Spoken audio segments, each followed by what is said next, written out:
Chitraloka YouTube ಚಾನೆಲ್ಗೆ share ಮಾಡಿ, like ಮಾಡಿ, ಸಬ್ಸ್ಕ್ರೈಬ್ ಮಾಡಿ. ಧನ್ಯವಾದಗಳು. ನಮಸ್ಕಾರ, ನಾನು ಪವನ್ ಒಡೆಯರ್ ಮಾತಾಡ್ತಾ ಇದ್ದೀನಿ. ಚಿತ್ರಲೋಕ ಏನು ಹಲವಾರು ಚಿತ್ರರಂಗದ ಹಲವಾರು ಪ್ರತಿಭೆಗಳ ಜೀವನ ಚರಿತ್ರೆ ಮತ್ತೆ ಅವ್ರು ನಡೆದು ಬಂದ ದಾರಿ ಮಾಡ್ತಾ ಇರುವಂತಹ ಹಲವಾರು ಸಂಚಿಕೆಗಳಲ್ಲಿ ನನ್ನ ಒಂದು ಸಂಚಿಕೆ ಇವತ್ತು ಹಂಚ್ಕೊಳ್ಳೋದಕ್ಕೆ ತುಂಬಾ ಖುಷಿ ಆಗುತ್ತೆ. ನಾನು ಹುಟ್ಟಿದ್ದು ಕುಣಿಗಲ್ ತಾಲೂಕಿನಲ್ಲಿ 10 ಡಿಸೆಂಬರ್ 1987 ಹುಟ್ಟಿದ್ದು. ಸೊ ಕುಣಿಗಲ್ ನಾನು ಹುಟ್ಟಿದಂತ ಊರು. ಅಲ್ಲಿ ನನ್ನ ಎಲ್ಲಾ ಸ್ಕೂಲ್ ಡೇಸ್ ಎಲ್ಲ ನಡೆದಿದ್ದು ಕುಣಿಗಲ್ನಲ್ಲೇ. ಸ್ಕೂಲ್ ಡೇಸ್ ಎಲ್ಲ ಮುಗಿದು PUC 10th ಹತ್ರ ಬಂದಾಗ ಅಂದ್ರೆ ಎಲ್ಲಾರು ಏನ್ ಹೇಳ್ತಾರೆ ಮಿಸ್ಚಿಯಸ್ ತರ್ಲೆ ಇದ್ದ, ಸೇಮ್ ಅದೇ ಕೆಟಗರಿಗೆ ನನ್ನನ್ನು ಸೇರಿಸ್ಬೇಕಾಗತ್ತೆ. ಸ್ಕೂಲಲ್ಲಿ ಸಿಕ್ಕಾಪಟ್ಟೆ ಅಂದ್ರೆ there is no one single day ನಾನು ಒದೆ ತಿಂದೇ ಇರೋ ಡೇನೇ ಇಲ್ಲ. ಆ ತರ ಅಂದ್ರೆ ಬಹುಶಃ ನಮ್ಗದು ಪಾಠದ ಜೊತೆ ಆಟದ ಜೊತೆ ಅದು ದಿನನಿತ್ಯ ಊಟ ಹೆಂಗೆ ಎಸೆನ್ಷಿಯಲ್ ಇತ್ತು ಹಂಗೆ ನಮ್ಗೆ ಒದೆ ಒಡಿಸ್ಕೊಳ್ಳೋದು ಕೂಡ ಮೋಸ್ಟ್ ಎಸೆನ್ಷಿಯಲ್ ಅನ್ನೋ ರೀತಿ ಇತ್ತು. ಅಂದ್ರೆ ನಾನೊಬ್ನೇ ಅಲ್ಲ, ನಂದೊಂದು ಗೆಳೆಯರ ಬಳಗ ಇತ್ತು. ಅಂದ್ರೆ ಸ್ಟಡೀಸ್ ಅಲ್ಲಿ I was never serious those days ಅಲ್ಲಿ. ಅಂದ್ರೆ ಸ್ಟಡಿ ಮಾಡಬೇಕು ಅನ್ನೋದು ಇಲ್ವೇ ಇಲ್ಲ. ಆ ತರದೊಂದು ಇದು 10ನೇ ಕ್ಲಾಸ್ ನಾನೊಂದು ಸನ್ನಿವೇಶ ಜ್ಞಾಪಿಸ್ಕೊಳ್ಳೋದಕ್ಕೆ ಇಷ್ಟಪಡ್ತೀನಿ. 10ನೇ ಕ್ಲಾಸ್ ಓದ್ಬೇಕಾದ್ರೆ ನಾನು ಮಹಾತ್ಮ ಗಾಂಧಿ ಸರ್ಕಾರಿ ಸ್ಕೂಲಲ್ಲಿ ಓದಿದ್ದು. 10ನೇ ಕ್ಲಾಸ್ ಓದ್ಬೇಕಾದ್ರೆ 10th ನಮ್ದು ಅಟೆಂಡೆನ್ಸ್ ತುಂಬಾ ಕಡಿಮೆ ಇತ್ತು. ಯಾಕಂದ್ರೆ ನಾವು ಸ್ಕೂಲ್ ಅಟೆಂಡ್ ಆಗ್ತಿದ್ದೆ ಬಹಳ ಅಪರೂಪ. ಸೊ ನಮ್ಮ ತಂದೆಯವ್ರ ಹತ್ರ ನಮ್ಮ PT ಮಾಸ್ಟರ್ ಹೇಳಿದ್ರಂತೆ, ನಿನ್ ಮಗಂದು ತುಂಬಾ ಕಡಿಮೆ ಇದೆ ಅಟೆಂಡೆನ್ಸು, ಅವನಿಗೆ ಹಾಲ್ ಟಿಕೆಟ್ ಕೊಡೋದು ಕಷ್ಟ ಅಂತ ಹೇಳಿದ್ರಂತೆ. ಸೊ ನಮ್ಮ ತಂದೆ ಬಂದು ನನ್ನ ಹತ್ರ ಕೇಳಿದ್ರು, ನಿಂದ ಅಟೆಂಡೆನ್ಸ್ ಕಡಿಮೆ. ನಾನು ಅಪ್ಪ PT ಮಾಸ್ಟರ್ಗೆ ಏನು ಗೊತ್ತಿರುತ್ತಪ್ಪ ಅವೆಲ್ಲ ಅಂತ ನಾನು ಅಪ್ಪಂಗೆ ಕನ್ವಿನ್ಸ್ ಮಾಡ್ಬಿಟ್ಟು, ಬಟ್ ಅಟೆಂಡೆನ್ಸ್ ಕಡಿಮೆ ಇದ್ದಿದ್ದು ನಿಜ. ಸೊ ನಮ್ಮ ಎಲ್ಲ ಗೆಳೆಯರೊಂದಿಗೆ ನಾವು ಚರ್ಚೆ ಸ್ಟಾರ್ಟ್ ಮಾಡಿದ್ವಿ. ಚಕ್ಕರ್ ಹೊಡೆದು ಬರೀ ಇದೆ ಕಾಲುವೆ, ಈ ದೊಡ್ಡ ಕೆರೆ ಇತ್ತು, ಕಾಲುವೆ ಇತ್ತು, ತೋಟಗಳಿದ್ವು, ಒಂದು ಸಾಬ್ರ ಸ್ಮಶಾನ ಇತ್ತು. ಅಲ್ಲೆಲ್ಲ ಒಳ್ಳೆ ಸೀಬೆಹಣ್ಣು ಬಿಡ್ತಾ ಇತ್ತು, ಚಂದ್ರ ಸೀಬೆಹಣ್ಣು ಅಂತೀವಲ್ಲ. ಸೊ ಬರೀ ಅದನ್ನ ತಿನ್ನೋದು, ಅಲ್ಲಿ ಓಡಾಡೋದು, ಇಲ್ಲಿ ಓಡಾಡೋದು, ಬರೀ ಇವೆ. ಅಂದ್ರೆ ಊರ್ ತಿರ್ಗಾಡೋದೆ. ಅಂದ್ರೆ ಆ ಟೈಮಲ್ಲೆಲ್ಲ ಈಜ್ ಕಲ್ತಿದ್ದೀನಿ, ಮರ ಹತ್ತದ್ ಕಲ್ತಿದ್ದೀನಿ. ಈ ತರದ್ ಇದು ರಂಗಸ್ವಾಮಿ ಬೆಟ್ಟ ಅಂತ ಇತ್ತು, ನಮ್ಮ ಊರು ಹತ್ರ ಇದೆ. ಸೊ ಆ ಬೆಟ್ಟ ಹತ್ತೋದು, ಅಲ್ಲೋಗಿ ಮೇಲ್ ಕೂತ್ಕೊಂಡು ಒಂದು aerial view of the city, ಇಡೀ ತಾಲೂಕಿಂದ, ಅದೊಂದು ಏನೋ ಮಜಾ. ಅಂದ್ರೆ ತಲೆಯಲ್ಲಿ ಅದೇನು ಓಡ್ತಾ ಇರ್ಲಿಲ್ಲ, ಏನ್ ಮಾಡ್ಬೇಕು ಅನ್ನೋದು ಗೊತ್ತಾಗ್ತಿರ್ಲಿಲ್ಲ. ಒಟ್ಟು ಒಂದು ಕ್ಲಾಸ್ ರೂಮ್ ಅಲ್ಲಿ ಕುತ್ಕೊಂಡು ಪಾಠ ಕೇಳಕ್ ಬೇಜಾರು ಅಷ್ಟೇನೆ. ಅದು ನಮ್ದು ಕ್ಲಾಸ್ ರೂಮ್ ಅಲ್ಲಿ ಇರಕ್ ಬೋರು. ಮತ್ತೆ ಯಾಕೆಂತಂದ್ರೆ ಬೋರ್ ಅನ್ನೋದಕ್ಕಿಂತ ಹೆಚ್ಚಾಗಿ ಏನಾಗೋದು ಅಂತಂದ್ರೆ ಮ್ಯಾಥಮೆಟಿಕ್ಸ್ ಮತ್ತೆ ಸೈನ್ಸ್, ದೀಸ್ ಆರ್ ನನಗೆ ಮೋಸ್ಟ್ ಡಿಫಿಕಲ್ಟ್ ಅಂತ ಅನ್ಸ್ತಾ ಇದ್ದಿದ್ದು ಅದೇ. ಈ ಸಮಾಜ ವಿಜ್ಞಾನ ಇವೆಲ್ಲ ಅಟ್ಲೀಸ್ಟ್ ಏನು ಅಂದ್ರೆ ಒಂದ್ ಕಥೆಗಳು ಇರ್ತಾ ಇತ್ತು, ಒಂದ್ ಕಥೆಗಳು ಕೇಳೋ ತರ ಆಗ್ತಾ ಇತ್ತು.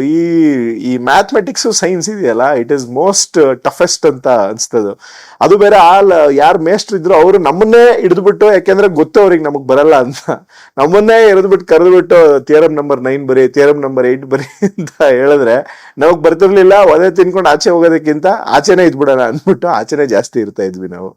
ಸೊ ಈ ರೀತಿ ಕಳೆದಂತ ಬಾಲ್ಯ. ಸಿನಿಮಾಗಳು ಸಿಕ್ಕಾಪಟ್ಟೆ.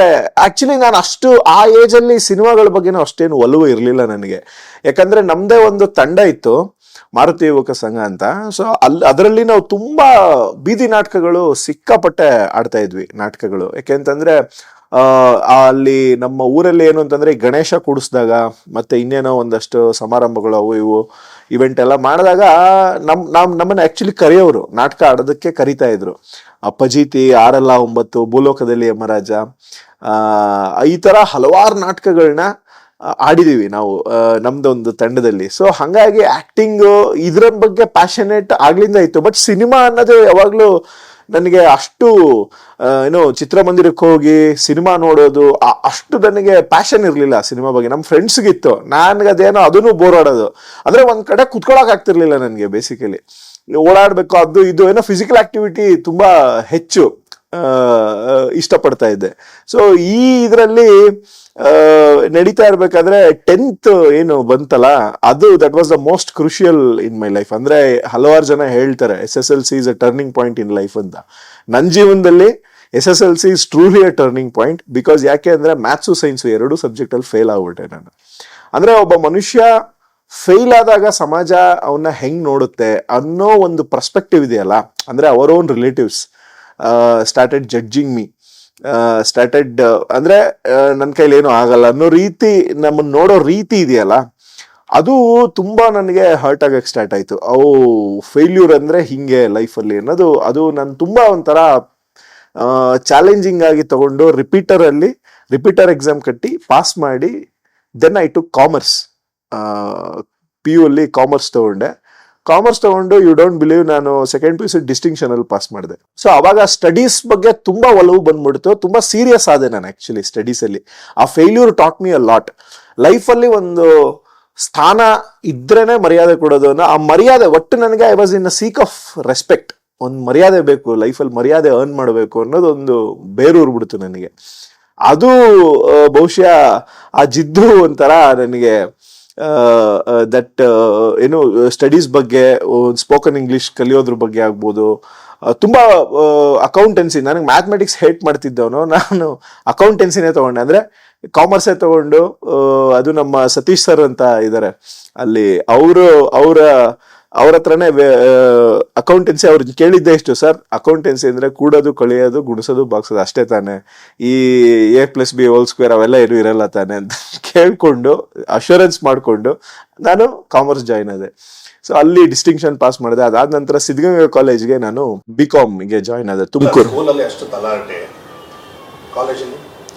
ಕಾಲೇಜಲ್ಲಿ ತುಂಬಾ ಒಬಿಡಿಯಂಟ್ ಸ್ಟೂಡೆಂಟ್, ಲೆಕ್ಚರರ್ಸ್ಗಳಿಗೆ ಫೇವ್ರೇಟ್, ಎಲ್ಲಾ ಕಲ್ಚರಲ್ ಆಕ್ಟಿವಿಟೀಸ್ ಅಲ್ಲೂ ನಂದೇ ಫಸ್ಟ್ ಪ್ರೈಸು.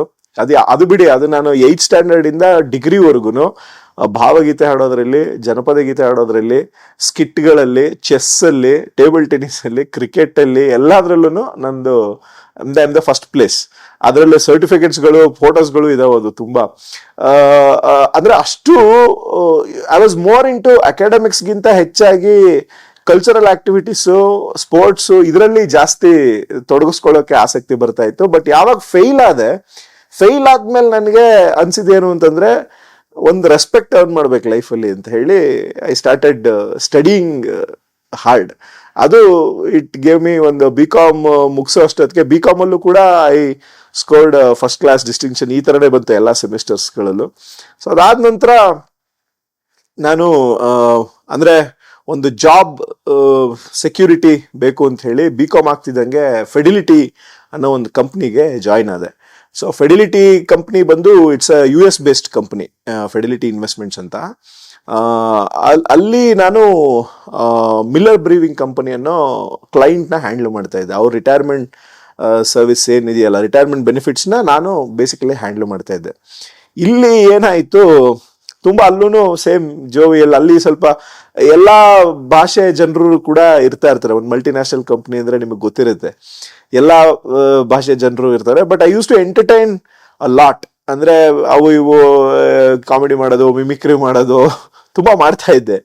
ಹಿಂಗಿರ್ಬೇಕಾದ್ರೆ ಒಂದ್ ದಿವಸ ಅಲ್ಲಿ ಡಿಫೈನ್ ಬೆನಿಫಿಟ್ಸ್ ಇವೆಂಟ್ ಅಂತ ಮಾಡ್ತಾರೆ. ಅಂದ್ರೆ ಅಲ್ಲಿ ಆ ಪ್ರೋಸೆಸ್ದು ಇದು. ಅವತ್ತು ನಾನು ಸತತವಾಗಿ 18 ನಿಮಿಷಗಳ ಕಾಲ ನಾನ್ ಸ್ಟಾಪ್ ಡ್ಯಾನ್ಸ್ ಮಾಡಿದ್ದೆ. ಒಂದು ಎಲ್ಲ ಮ್ಯಾಶಪ್ ಮಾಡಿ ಡ್ಯಾನ್ಸ್ ಮಾಡಿದ್ದೆ. ಅದು ನೋಡಿ ಸಾಕಷ್ಟು ಜನ, ಏನ್ ಗುರು ನೀನ್ ಇಷ್ಟು ಟ್ಯಾಲೆಂಟೆಡ್, ನೀನು why are you wasting your time here ಅಂತ ಹೇಳಿ ಅದು ನನ್ನನ್ನು ಅಪ್ರಿಷಿಯೇಟ್ ಮಾಡಕ್ ಹೇಳಿದ್ರು, ಅಥವಾ ನಿಜವಾಗ್ಲೂ ದೇ ಮೆಂಟ್ ಇಟ್ಟ ನನಗದು ಗೊತ್ತಾಗ್ಲಿಲ್ಲ. ಬಟ್ ಸಮ್ವೇರ್ ನನಗೆ ಅನ್ಸಿದ್ದೊಂದು, ನಾನೇನೋ I am for something else, ನಾನು ಇಲ್ಲೇನೋ ಮಾಡ್ತಾ ಇದ್ದೀನಿ, ಸುಮ್ಮನೆ ಟೈಮ್ ವೇಸ್ಟ್ ಮಾಡ್ತೀನಿ ಅಂತ ಅನ್ಸಕ್ ಸ್ಟಾರ್ಟ್ ಆಯ್ತು ನನಗೆ. ಅಂದ್ರೆ ಹೋಗ್ತಾ ಇದ್ದೆ. ನಾನೊಂದು ಇನ್ಸಿಡೆಂಟ್ನ ಐ ಥಿಂಕ್ ಎಲ್ಲೂ ಹೇಳಿಲ್ಲ, ಇದು ಹೇಳೋದಕ್ಕೆ ಇಷ್ಟಪಡ್ತೀನಿ. ಡಿಫೈನ್ಡ್ ಬೆನಿಫಿಟ್ಸ್ ವರ್ಕ್ ಮಾಡಬೇಕಾದ್ರೆ UK ಶಿಫ್ಟ್, ಅಂದ್ರೆ ಮಧ್ಯಾಹ್ನ 2 ಗಂಟೆಯಿಂದ ರಾತ್ರಿ 9 ಗಂಟೆವರೆಗೂ ಶಿಫ್ಟ್. ಅದು ಆ ಶಿಫ್ಟಲ್ಲಿ ನಾನು ಇನ್ನೇನು ಲಾಗೌಟ್ ಆಗಬೇಕು, ಅವಾಗ ಒಂದು ಎಸ್ಕಲೇಷನ್ ಬಂತು US ಇಂದ, ಏನೋ ಇದೊಂದು ಎಸ್ಕಲೇಟ್ ಇಮಿಡಿಯೇಟ್ ಸಾಲ್ವ್ ಮಾಡಬೇಕು ಅಂತ. ಸರಿ ಅಂದ್ಬಿಟ್ಟು ಕುತ್ಕೊಂಡು 9 ಗಂಟೆಗೆ ಲಾಗೌಟ್ ಆಗಬೇಕು. ಸರಿ ಅಂದ್ಬಿಟ್ಟು ಅದು ಮಾಡ್ತಾ 11 ಗಂಟೆ ಆಗೋಯ್ತು.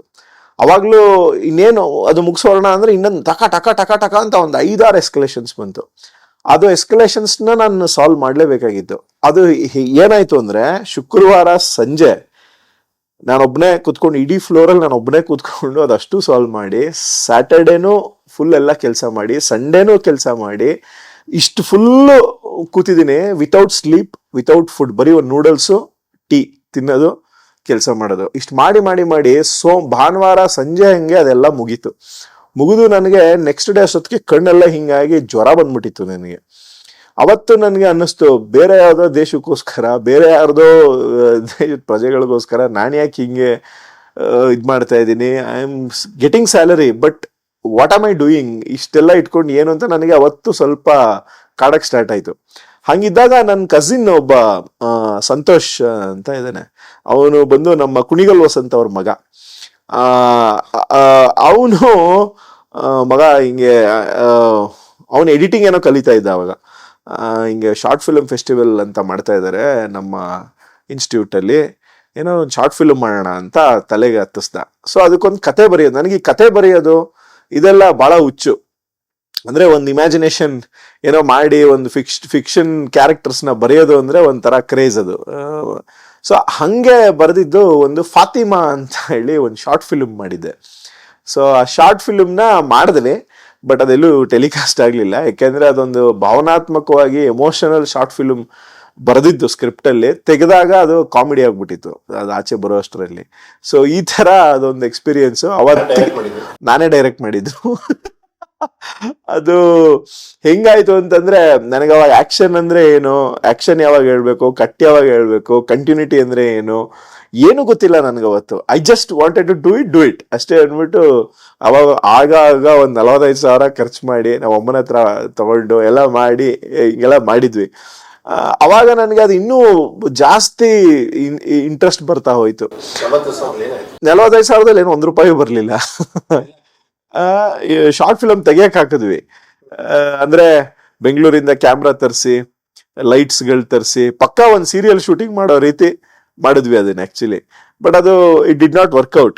ಸೊ ಇನ್ಫ್ಯಾಕ್ಟ್ ಫಾತಿಮಾ ಅನ್ನೋ ಶಾರ್ಟ್ ಫಿಲ್ಮ್ನ ನಾವು ದೂರದರ್ಶನಕ್ಕೆ ಟೆಲಿಕಾಸ್ಟ್ ಮಾಡೋದಕ್ಕೆ ಅಂತ ಕೂಡ ಕೇಳಿದಾಗ ಒಂದಷ್ಟು ಅವ್ರು ಹೇಳಿದ್ರು ಇವೆಲ್ಲ ಎಡಿಟ್ ಮಾಡಬೇಕು ಅಂತ. ಇವೆಲ್ಲ ಎಡಿಟ್ ಮಾಡಿದ್ರೆ ಏನು ಉಳಿಯೋದೇ ಇಲ್ಲ ಅಂದ್ಬಿಟ್ಟು ನನಗೆ ಅವಾಗ ಅದು ಸೆನ್ಸಾರ್ ಅಂದ್ರೆ ಏನು, ಅದಕ್ಕೆ ಅದರ ಒಂದು ರಿವ್ಯೂಯಿಂಗ್ ಕಮಿಟಿ ಇರುತ್ತೆ, ಅವು ಕೂಡ ಏನು ಗೊತ್ತಿರಲಿಲ್ಲ ನನಗೆ. ಸೊ ಈ ತರ ಸ್ಟಾರ್ಟ್ ಆದಂತ ಜರ್ನಿ. ಅದಾದ ನಂತರ ನನಗೆ ಸಿನಿಮಾ ಇಂಡಸ್ಟ್ರಿಯಲ್ಲಿ ತುಂಬಾ ಆಸಕ್ತಿ ಹುಟ್ಟುತ್ತಾ ಹೋಯ್ತು. ಏನಾದ್ರೂ ಬರವಣಿಗೆ ಮೇಲೆ ತುಂಬಾ ಆಸಕ್ತಿ, ತುಂಬಾ ಓದ್ತಾ ಇದ್ದೆ ನಾನು. ಶಿವರಾಮ್ ಕಾರಂತರದು, ಪೂರ್ಣಚಂದ್ರ ತೇಜಸ್ವಿ ಅವ್ರದ್ದು, ಭೈರಪ್ಪನವ್ರದ್ದು, ಕುವೆಂಪು ಅವ್ರದ್ದು, ದ ರಾ ಬೇಂದ್ರೆ ಅವ್ರದ್ದು ಎಲ್ಲ ತುಂಬಾ ಬುಕ್ಸ್ಗಳು ಓದ್ತಾ ಇದ್ದೆ. ಇಂಗ್ಲಿಷಲ್ಲಿ ಜೆಫ್ರಿ ಆರ್ಚರು, ಸಿಡ್ನಿ ಶೆಲ್ಡನ್ ಇವ್ರದೆಲ್ಲ ಓದ್ತಾ ಇದ್ದೆ. ಎಂಡುಮೂರಿ ವೀರೇಂದ್ರನಾಥ್ ಕಾದಂಬರಿಗಳು ನನಗೆ ಬಹಳ ಇಷ್ಟ. ಆ ಕ್ಯಾರೆಕ್ಟರ್ಗಳೇ ಬಹಳ ಇಷ್ಟ. ಅವರು ಪಾತ್ರದ ಏನ್ ಬರಿತಾ ಇದ್ರು, ವೆರಿ ವಿಯರ್ಡ್ ಕ್ಯಾರೆಕ್ಟರ್ಗಳು, ಅದು ತುಂಬಾ ಇಷ್ಟ ಆಗ್ತಾ ಇತ್ತು. ಬಹುಶಃ ಅದು ಓದ್ತಾ ಇದ್ದಿದ್ದಕ್ಕೋಸ್ಕರ ಏನೋ ಗೊತ್ತಿಲ್ಲ, ಬರೆಯುವಂತ ಆಸಕ್ತಿ ಕೂಡ ಬರ್ತಾ ಇತ್ತು ಅಂತ ಅನ್ಸುತ್ತೆ.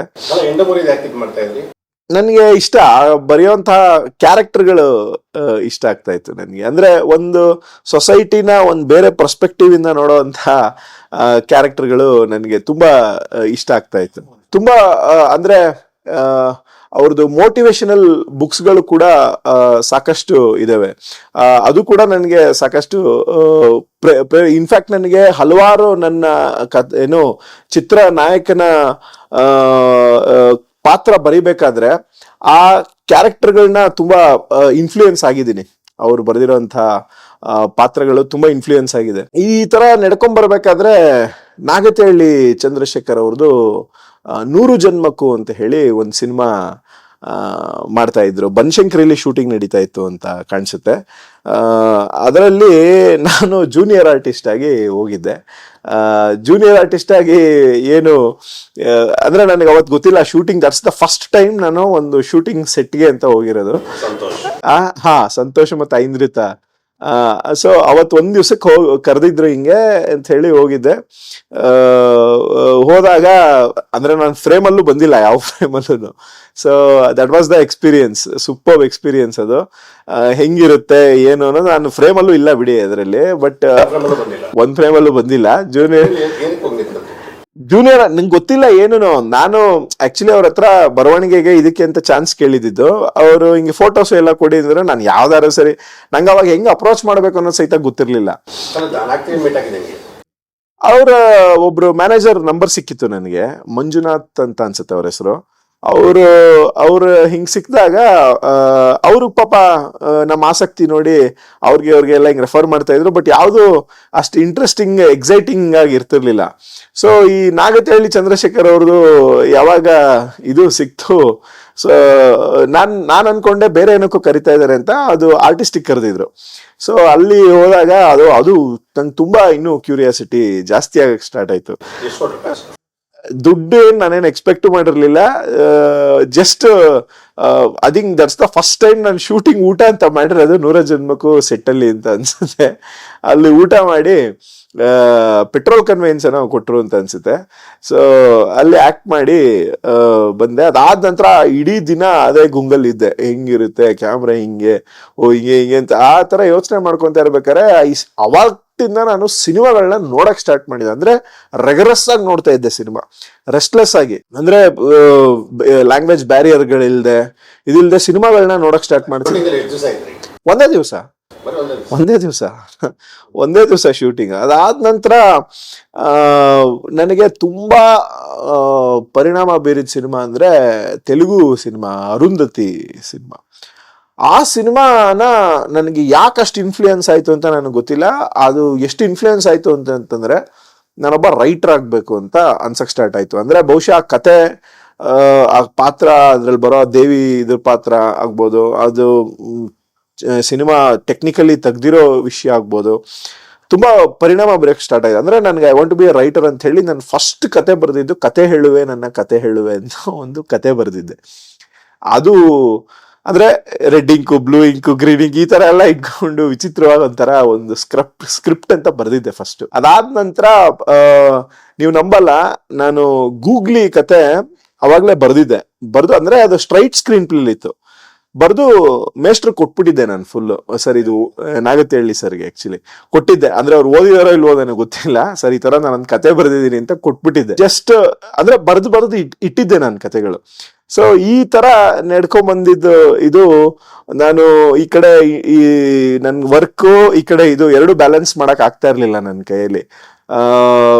ಒಂದ್ ದಿವಸ ಡಿಸೈಡ್ ಮಾಡಿದೆ, ಮನೇಲಿ 1 ವರ್ಷ ಟೈಮ್ ಕೊಡಿ, ನಾನು ಅನ್ಕೊಂಡಿದ್ದೇನು ಮಾಡಕ್ಕಾಗ್ಲಿಲ್ಲ ಅಂದ್ರೆ ಕಂಪ್ನಿ ಅಂತೂ ಇದ್ದೇ ಇದೆ, ನಾನು ವಾಪಸ್ ಕಂಪ್ನಿಗೆ ಹೋಗ್ತೀನಿ ಅಂತ ಹಿಂಗ್ ಡಿಸೈಡ್ ಮಾಡಿ 1 ವರ್ಷ I borrowed from my family. So 1 ವರ್ಷ ಮನೇಲಿ ಡೆಫಿನೆಟ್ಲಿ ಯಾರು ಶಬಾಷ್ ಹೋಗು ಮಗನೆ ಅಂತ ಯಾರು ಕಳ್ಸಲ್ಲ ಸಿನಿಮಾ ಇಂಡಸ್ಟ್ರಿಗೆ. ಸೊ ಮನೇಲಿ ಸ್ವಲ್ಪ ಜಗಳ ಅದು ಇದಾಯ್ತು. But I did not care. ಹೋಗೋಣ ಅಂದ್ಬಿಟ್ಟು 1 ವರ್ಷ ನನಗನ್ಸಿದ್ ನಾನು ಮಾಡಬೇಕು ಅಂದ್ಬಿಟ್ಟು ಬಂದ್ಬಿಟ್ಟೆ. ಡೆಫಿನೆಟ್ಲಿ ಅವರು ಯಾರು ಅದು ಅಪ್ರಿಶಿಯೇಟ್ ಮಾಡಲ್ಲ ಅದನ್ನ, ಆ ಡಿಸಿಷನ್. ನಮ್ಮ ತಂದೆ ಅಂತೂ ಫುಲ್ ಕಂಪ್ಲೀಟ್ಲಿ ಮಾಡ್ಲಿಲ್ಲ. ನಮ್ಮ ತಾಯಿ ಸ್ವಲ್ಪ ಸಪೋರ್ಟ್ ಮಾಡೋರು ಅವ್ರಿಗೂ. ಬಟ್ ಹಾಫ್ ಹಾರ್ಟೆಡ್ಲಿ, ಈಗ ನನ್ನೂ ಬಿಟ್ಕೊಡಂಗಿಲ್ಲ, ಆ ಕಡೆನೂ ಬಿಟ್ಕೊಡಂಗಿಲ್ಲ, ಹಂಗಿರುತ್ತಲ್ಲ. ಸೊ ಹಂಗ್ ಮಾಡಿದ್ರು. ನಾನು ಸರಿ ಆಯ್ತು ಬಿಟ್ಟಾಕ್ಬಿಡೋಣ, ಒಂದ್ ವರ್ಷ ತಾನೇ, ಹೆಂಗೂ ಈ ಕಂಪ್ನಿ ಅಂತೂ ಸೇಫ್ಟಿಗೆ ಇದ್ದೇ ಇದೆ, ಬರ್ಬೋದು ಅಂದ್ಬಿಟ್ಟು ನೋಡೋಣ ಅಂದ್ಬಿಟ್ಟು ಮಾಡಿದೆ.